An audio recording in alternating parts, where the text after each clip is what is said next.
শুনে বসে আছে।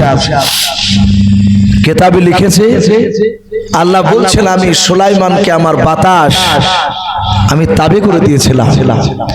উনি বাতাসের সাহায্যে চলাফেরা করতে সুলাইমান এই বিশাল সিংহাসন নিয়ে তিনি আকাশ পথে কতটা উপর দিয়ে উড়ে যেতে ওটাও লেখা আছে। 1350 কিলোমিটার উপর দিয়ে উড়ে যেতেন। বলুন সুবহানাল্লাহ। শুধু তাই নয়, আল্লাহ বলেন আমি সুলাইমানকে এত ক্ষমতা দিয়েছিলাম 1350 কিলোমিটার উপর দিয়ে উড়ে যাওয়ার পরে ওখান থেকে জমিনে তাকালে জমিনের পিপিড়া চলতো। এই যে পিপিলিকে আমরা পিপিড়া বলি, এই পিপিড়া তিনি ওখান থেকে দেখতে পেতে। এত আল্লাহ রাব্বুল আলামিন ক্ষমতা দিয়েছিলেন। তাই সুলাইমান আলাইহিস সালাম ওই সিংহাসনে বসার পর মানুষ আর জিন বাবা সিংহাসনে চেয়ারের উপরে বসে আছে। আল্লাহ বলেন আমি পাখিদেরকে তাবি করে দিয়েছিলাম। সুলাইমান আলাইহিস সালাম সারাদিন যখন সিংহাসনে বসে থাকতেন আকাশ পরিষ্কার থাকলে বাবা সূর্যের তাপ লাগবে বলে আল্লাহ পাখিদেরকে তার তাবে করে দিয়েছিলেন। সুলাইমানের সিংহাসনের উপরে মাথার উপরে বাবা হাজার হাজার পাখিরা ডানাতে ডানা মিলে সূর্যের তাপকে আড়াল করে তারা বাবজি উড়ে দাঁড়িয়ে থাকতে। বলুন সুবহানাল্লাহ। আল্লাহর কুদরতে বাবজি ভাসমান আকাশে উনি দাঁড়িয়ে থাকতে বাজ পাখি দেখেন সময়তে একভাবে এভাবে দাঁড়িয়ে আছে, বেশ কিছুক্ষণ তারা দাঁড়িয়ে থাকতে পারে।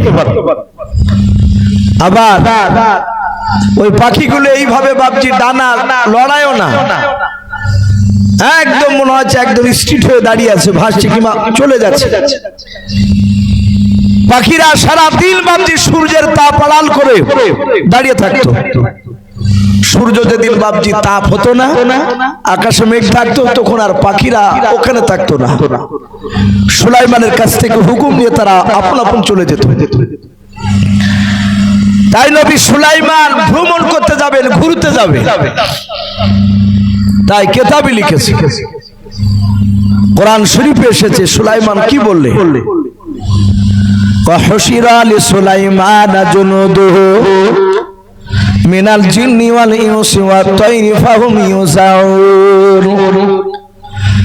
হযরত সুলাইমান আলাইহিস সালাম জিন আর মানুষ আর পাখিদেরকে বাবা ডাক দিয়ে বলেছিল ও জিন মানুষেরা আমি এখান থেকে ভ্রমণ করতে যাব বললাম তোমরা আমার সঙ্গে ঘুরতে যাবে কিনা? আমি সিংহাসন কেন আকাশ পথে উড়ে নিয়ে যাব।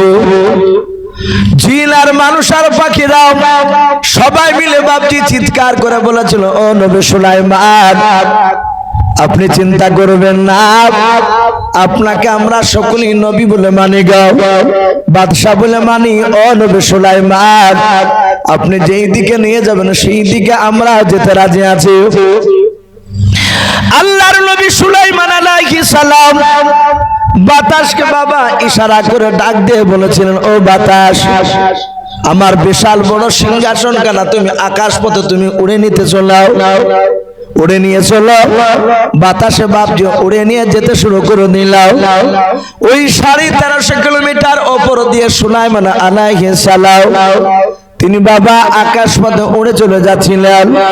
সুলাইমান আলাইহিস সালাম যে ময়দানে বাপজি নামবেন বাবা ওই অপর থেকে বাপজি ময়দানের দিকে আপনার তাকালেন, ওই মাটার দিকে তাকালেন। কোরআন শরীফে বাপজি কথা আছে পাওয়া যায় হাত্তা ইযা আতা আলা ওয়াদিন নামাল। সুলাইমান বলে আমি যেই ময়দানে নামবো আমি তাকালাম ওই ময়দানে দেখলাম হাজার হাজার লক্ষ লক্ষ পিঁপড়া রয়েছে। বলুন সুবহানাল্লাহ।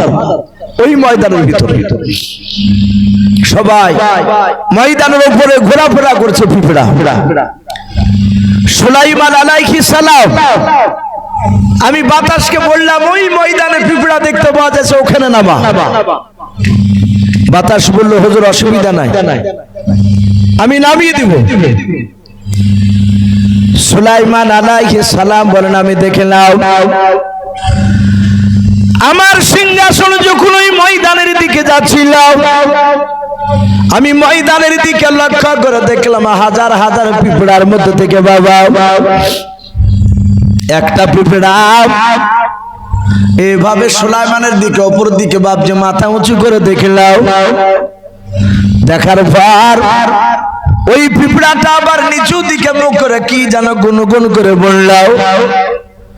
সুলাইমান বলেন আমি সিংহাসনে ময়দানে নামার আগে দেখলাম যে পিঁপড়াটা আমার দিকে চেয়ে আমার সিংহাসন খানা দেখে চলল।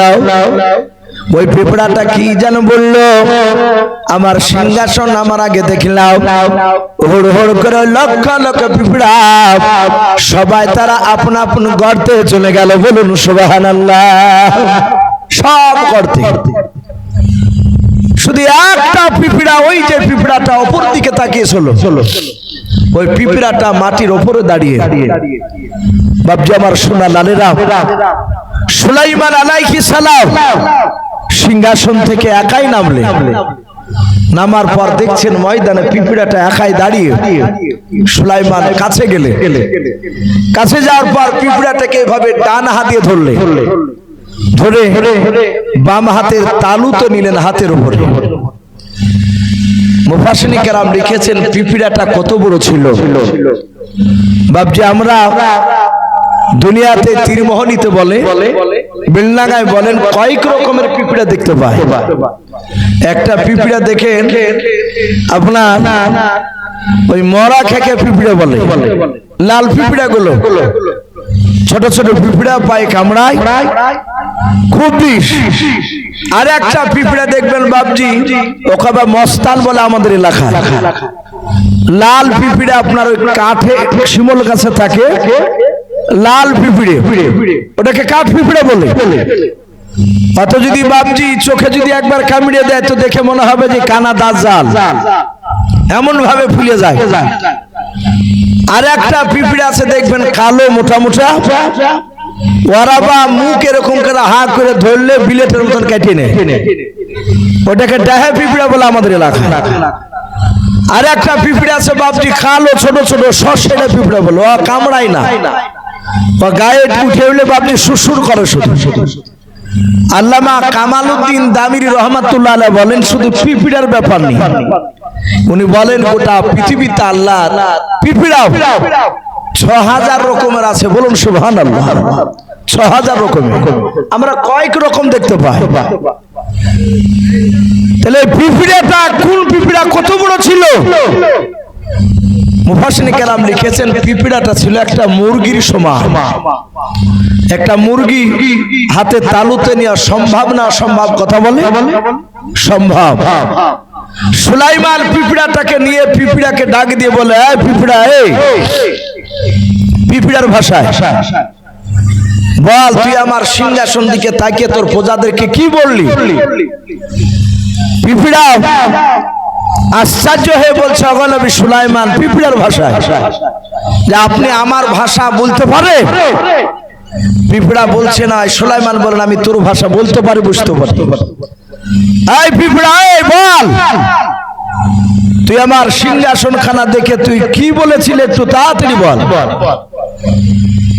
সুলাইমান আলাইহিস সালাম যাহা তুই কথা বলেছে পিঁপড়া দুটো বাপজি মুফাসসিরিন কেরাম দুই রকম রাবি দুই রকমের বাপজি বয়ান করেছে। পিঁপড়াটা কি বলেছিল তার প্রজাদেরকে? পিঁপড়া বলেছিল নবী সুলাইমান শুনেন, সবাই মিলে এই ময়দানে যত আপনার সিংহাসনে শয়ন রয়েছে বলে, হ্যাঁ ওই যে পাখি দেখতে পাওয়া যাচ্ছে বলে, হ্যাঁ ওরা সবাই মিলে আপনাকে নবী সুলাইমান বলে বাদশা বলে মানে বলে, হ্যাঁ। ডাক দিয়ে বলেছিল নবী সুলাইমান আমরা সবাই মিলে আল্লাহর জিকির করেছিলাম। ওগো নবী সুলাইমান আমরা জিকির করেছিলাম। আল্লাহ কোরআনে বলেন ইউসাব্বিহু লিল্লাহি মা ফিস সামাওয়াতি ওয়া মা ফিল আরদ। আমার আল্লাহ বলেন সারা পৃথিবীতে বাপজি যত মাখলুকাত রয়েছে সবাই তারা আল্লাহর জিকির পাঠ করে, বলুন সুবহানাল্লাহ। ওই পিঁপড়া ডাক দিয়ে বলেছিল নবী সুলাইমান, আমরা সবাই মিলে আল্লাহর জিকির পাঠ করেছিলাম, তাসবিহ জপছিলাম। ওগো নবী সুলাইমান, এই সমস্ত পিঁপড়ার মধ্যে আমি একজন পিঁপড়া, অপর দিকে তাকালাম, আমি দূর থেকে দেখলাম বিরাট বড় সিংহাসন খানা আমার দিকে নামতেছে। ওগো নবী সুলাইমান,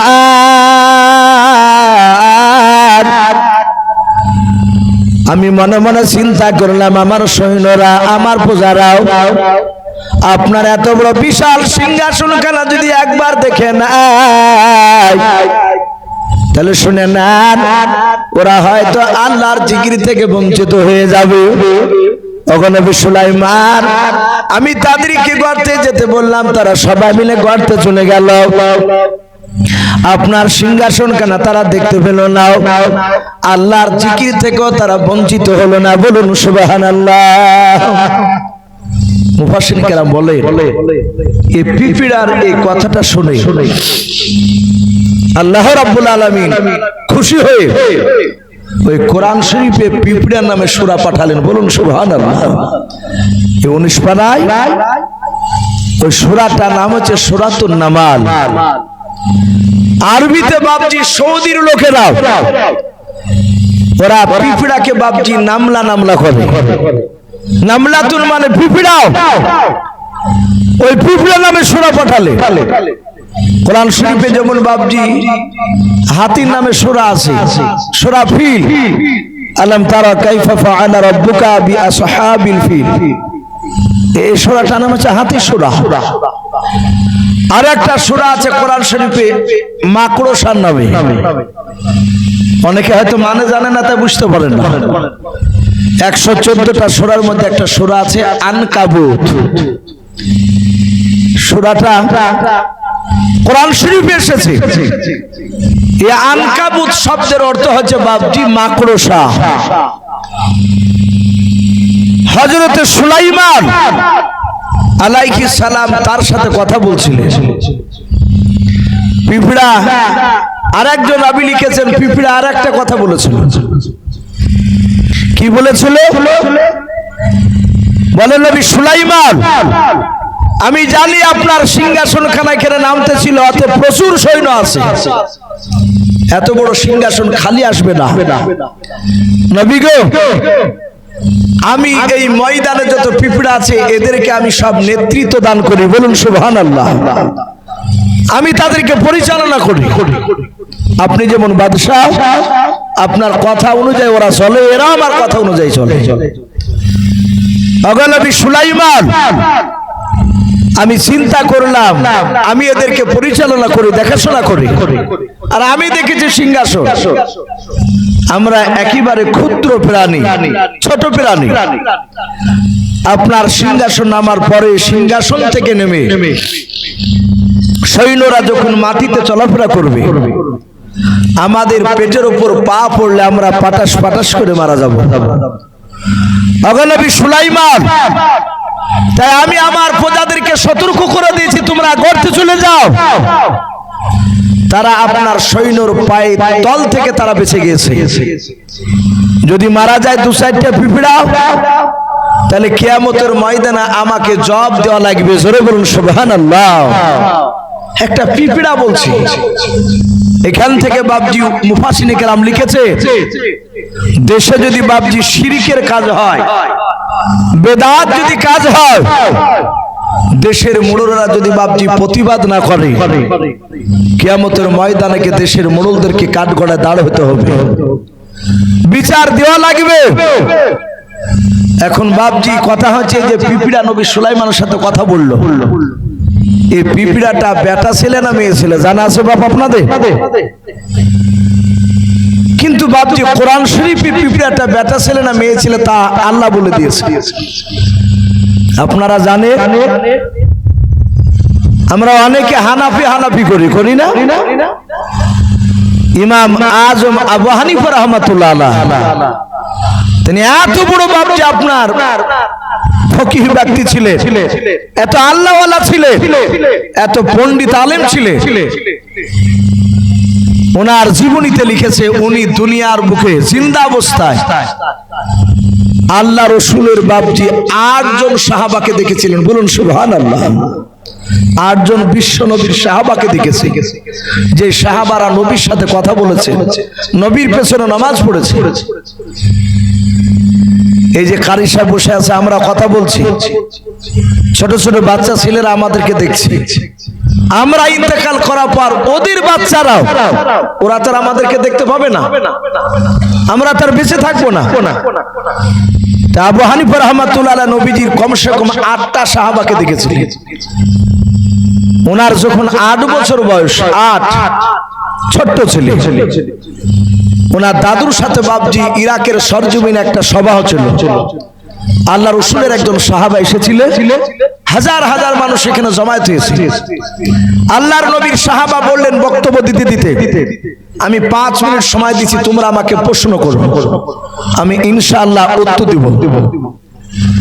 সবাই চুপচাপ বসে, কেউ কথা বলার সাহস পাচ্ছে না।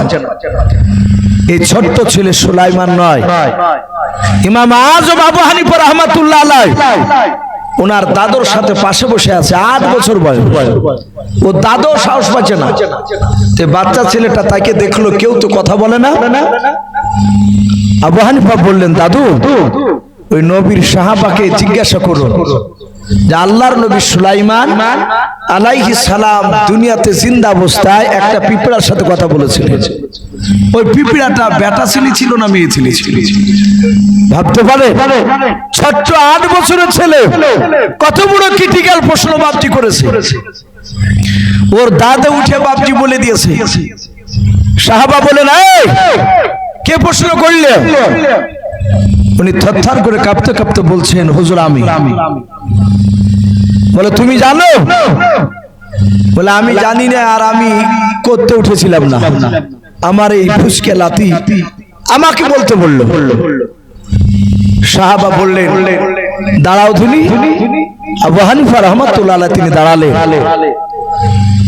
সাহাবা ওখান থেকে নেমে চলে আসলে আবু হানিফা রাহমাতুল্লাহ আলাইহির পিঠে বাপজি হাত বুলালেন। আমরা কারো বাড়িতে গেলে, মৌলানা সাহেবরা গেলে বাচ্চা ছেলেকে নিয়ে আসে, হুজুর একটু মাথায় হাত দিয়ে দোয়া করে দিন, বলিনি আমরা? সাহাবা এসে বললেন, বাবা তুমি যে প্রশ্ন করেছো এটা তো জানো, যাকে যে প্রশ্ন করবে সে প্রশ্নকারী, ওই প্রশ্নের উত্তরটা তাকে জানতে হবে।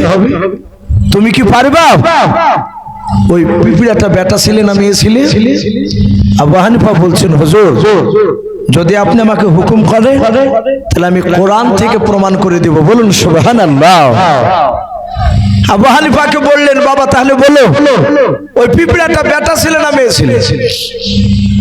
আবু হানিফা রাহমাতুল্লাহ আলাইহি তিনি 8 বছর বয়সে হাফেজে কোরআন, তার সাথে হাতে হক্কানি আলেম হয়েছিলেন। বলুন সুবহানাল্লাহ। এত পাণ্ডিত্য বাপজি আল্লাহ রাব্বুল আলামিন আবু হানিফা রাহমাতুল্লাহ আলাইহিকে বাপজি দান করেছিলেন। সে বললেন, ওগো আল্লাহ রাসূলের সাহাবা, কোরআন শরীফে সূরাতুন নামলে এসেছে, ওয়াকালা ইয়া আইয়ুহান নামলু উদখুলু মাসাকিনাকুম ইলা আখিরিল আয়া। এই যে কলাত, এটা ওলামারা বুঝবে। এই কলাত শব্দটা বাপজি এটা মুয়ান্নাসে সেগা, স্ত্রীলিঙ্গ যাকে বলা হয়। আবু হানিফা বললেন, ওই শব্দটা থেকে বুঝতে পারা যাচ্ছে ওই পিঁপড়াটা বেটা ছেলে ছিল না মেয়ে ছেলে ছিল। বলুন আলহামদুলিল্লাহ। ওই পিঁপড়া বলেছিল, আমি এখানকার রানী, আমি এদেরকে পরিচালনা করি। যারা উলামা, আপনাদের সন্দেহ থাকলে এই কলাত শব্দটা আলেমদেরকে জিজ্ঞাসা করবে। শাহানাফি, ফারাজি, যে আলিম হোক না কেন, তারা বলবে যে হ্যাঁ পিঁপড়াটা মেয়ে ছেলে। নবী সুলাইমান বললেন, তাই বলে? হ্যাঁ। পিঁপড়ার সাথে কথা বলার পরে পিঁপড়ার ওই রানী, ও তো মেয়ে মানুষ রানী, যেহেতু ও বলেছিল আমি এদেরকে পরিচালনা করি। পিঁপড়াটা বাম হাত দিয়ে বাপজি নিয়ে ডান হাতে বাম হাত থেকে তুলে ডান হাতে বাপজি আপনার ধরে মাটিতে রেখে দিলে, যাহাতে মাটিতে রেখে দিয়েছে, আর অমনি সাথে হাতে বলে, ও নবী সুলাইমান, আপনি আমাকে ফেলে দিলেন? বলে না তো। বলে হুজুর আর একবার হাতে তুলো। বলে কেন? বলে আমি আপনার সাথে কিছু কথা বলবো। সুলাইমান তুলে বাম দিকের হাতে তালুতে নিলে, বলে বল কি বলবি? ডাক দিয়ে বলল, ও নবী সুলাইমান, আপনি আমার দেশের আজকে মেহমান। বলুন সুবহানাল্লাহ। একটা পিঁপড়া রানী ডাক দিয়ে বলেন, ও নবী সুলাইমান, আপনি আমার দেশের মেহমান। এটা মানুষের বাপজি, এটা কদর করা, মানুষকে আপ্যায়ন করা, এটা নবীদের সুন্নাহ। আপনি পরীক্ষা করে দেখবেন, এই কারি সাহেবের মাদ্রাসাতেও যদি যান, একটু ঘোরাফেরা করে যদি কারি সাহেবরা দেখে নেয়, মেহমান খানাতে বসিয়ে বলে যে ভাই একটু চা খেয়ে যা। বলে না খাবো না। বলে না হুজুর একটু খান, আপনি মেহমান এসেছেন। এই যে একটা ভক্তি। পিঁপড়ার রানী বলছে, হুজুর আপনি মেহমান, তাই আপনাকে দাওয়াত দিছি, আপনি আমার দাওয়াত গ্রহণ করেন। এই সাথে হাতে বাপজি সুলাইমান ফাতাবাসসামা যাহিকা মিন কওলিহা, সুলাইমান আলাইহিস সালাম তিনি রহস্য মনে করলেন, হাসতে লাগলেন যে পিঁপড়াতে দাওয়াত দিছে। তিনি এমন ভাবে হাসলেন, তার মুখের বাপজি আপনার জয়হিক দাঁতগুলো বেড়ে গেল। আরবিতে মানুষের বাপজি এই 32টা দাঁত আছে, 32টা দাঁতের বাপজি আরবিতে নাম আছে। আমরা অনেকেই সামনেকার বড় বড় দাঁত দুইটাকে কেউ হাড়িয়া দাঁত বলে, কেউ কুদাল দাঁত বলে, অথচ আরবিতে ওপরকার বড় দাঁত দুটাকে সানিয়া ওলিয়া বলা হয়, নিচকাটাকে সানিয়া সুফলা বলা হয়। পাশে দেখেন বাপজি একটা দাঁত থাকে ছুচিলিয়ে, আমরা হাড়ে গোছ লেগে থাকলে এই সাইডে ধরে টান মেরে ছিড়ি, ওই দাঁতটাকে বাপজি আরবিতে আপনার আনিয়াব বলা হয়। আনিয়াব মানে কাটনেওয়ালা।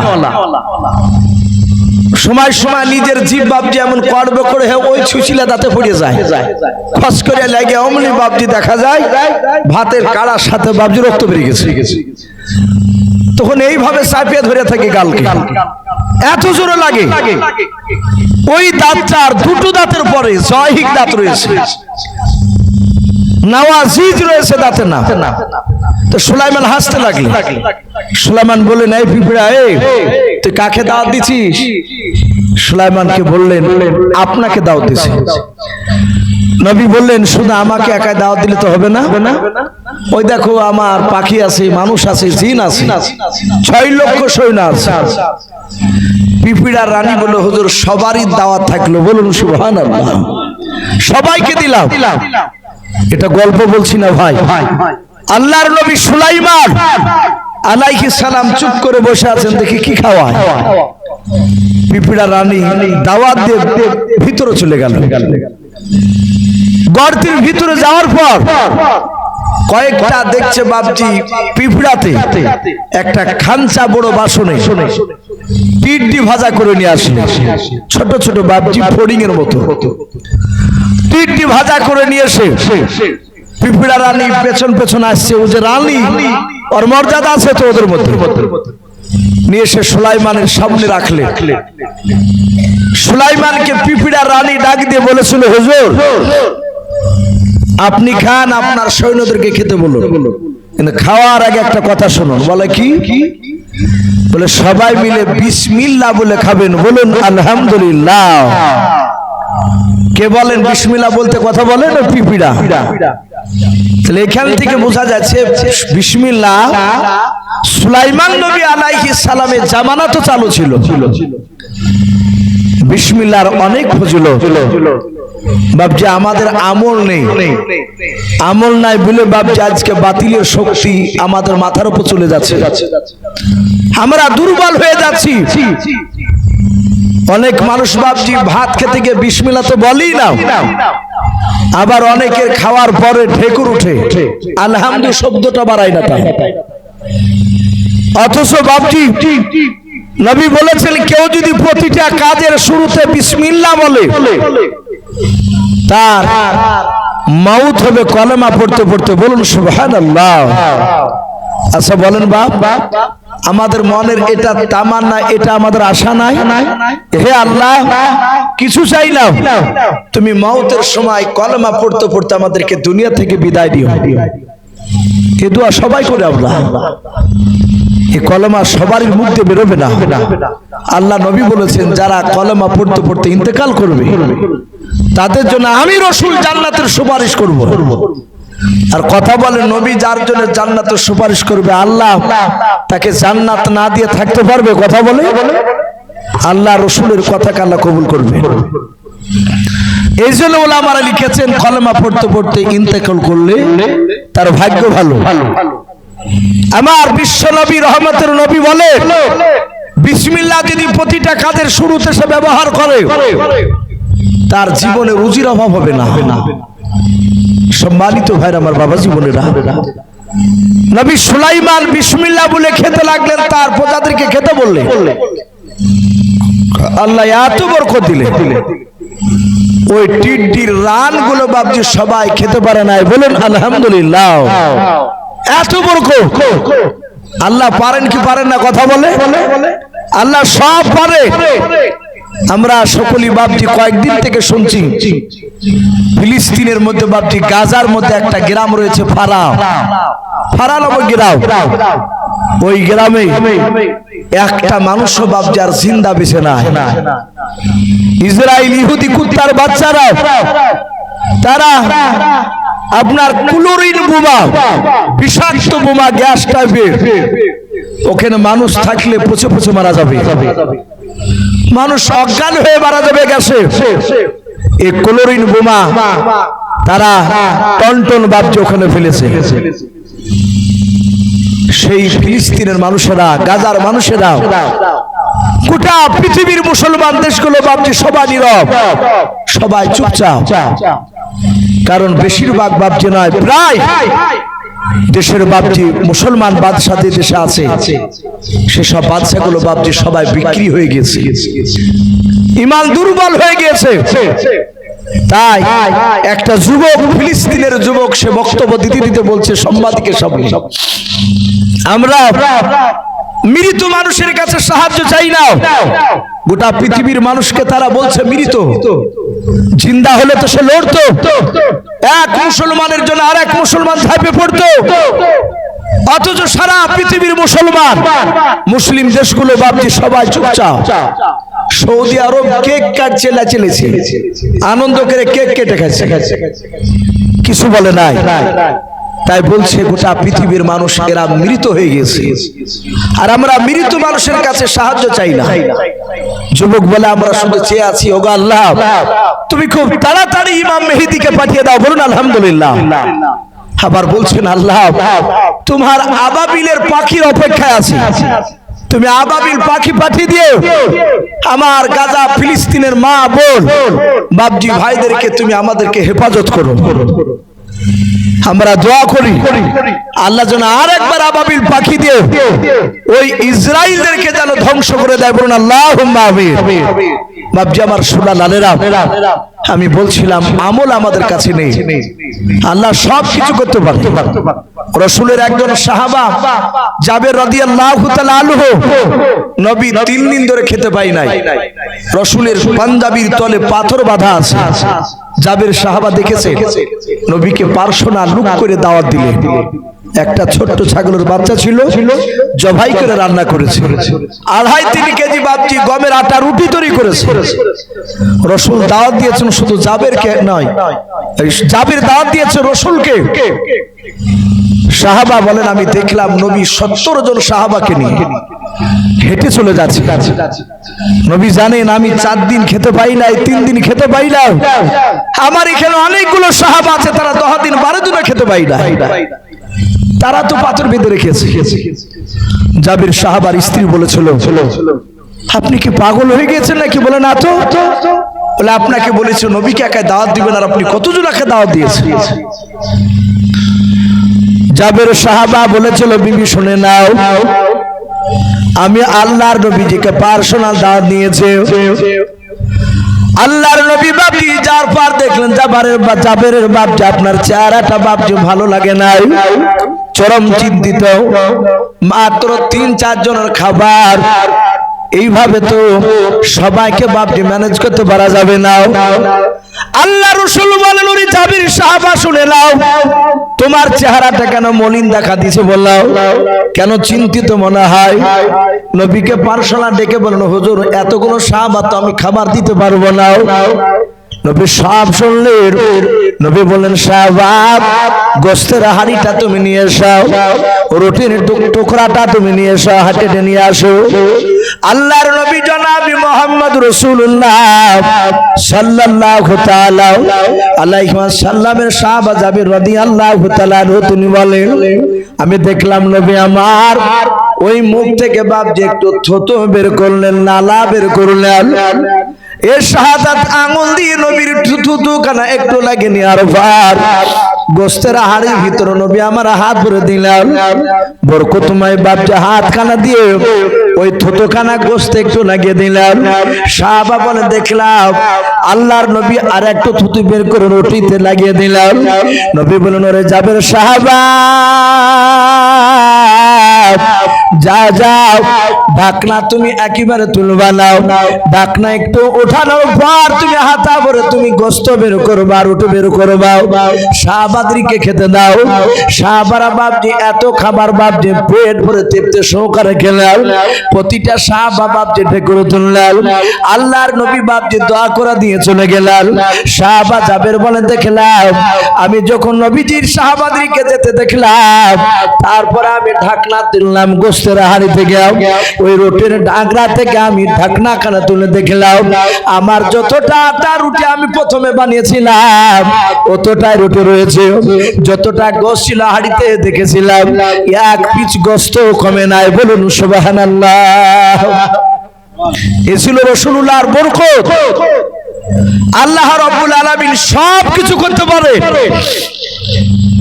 সুলাইমান দেখলেন পিঁপড়ার ওই টিড্ডি খেতে পারলেন না, সুলাইমান সিজদায় পড়ে গেলেন, আল্লাহর কাছে শুকরিয়া আদায় করলেন, ক্ষমা চাইলেন, আল্লাহ আমি ভুল করে ফেলেছিলাম। ওই যে রহস্য মনে পড়েছিল, সুলাইমান বলেন, পিঁপড়া তোর জায়গায় তুই চলে যা, আমি যে কোনো একটা উদ্দেশ্যে এখানে এসেছি। পিঁপড়া চলে গেল।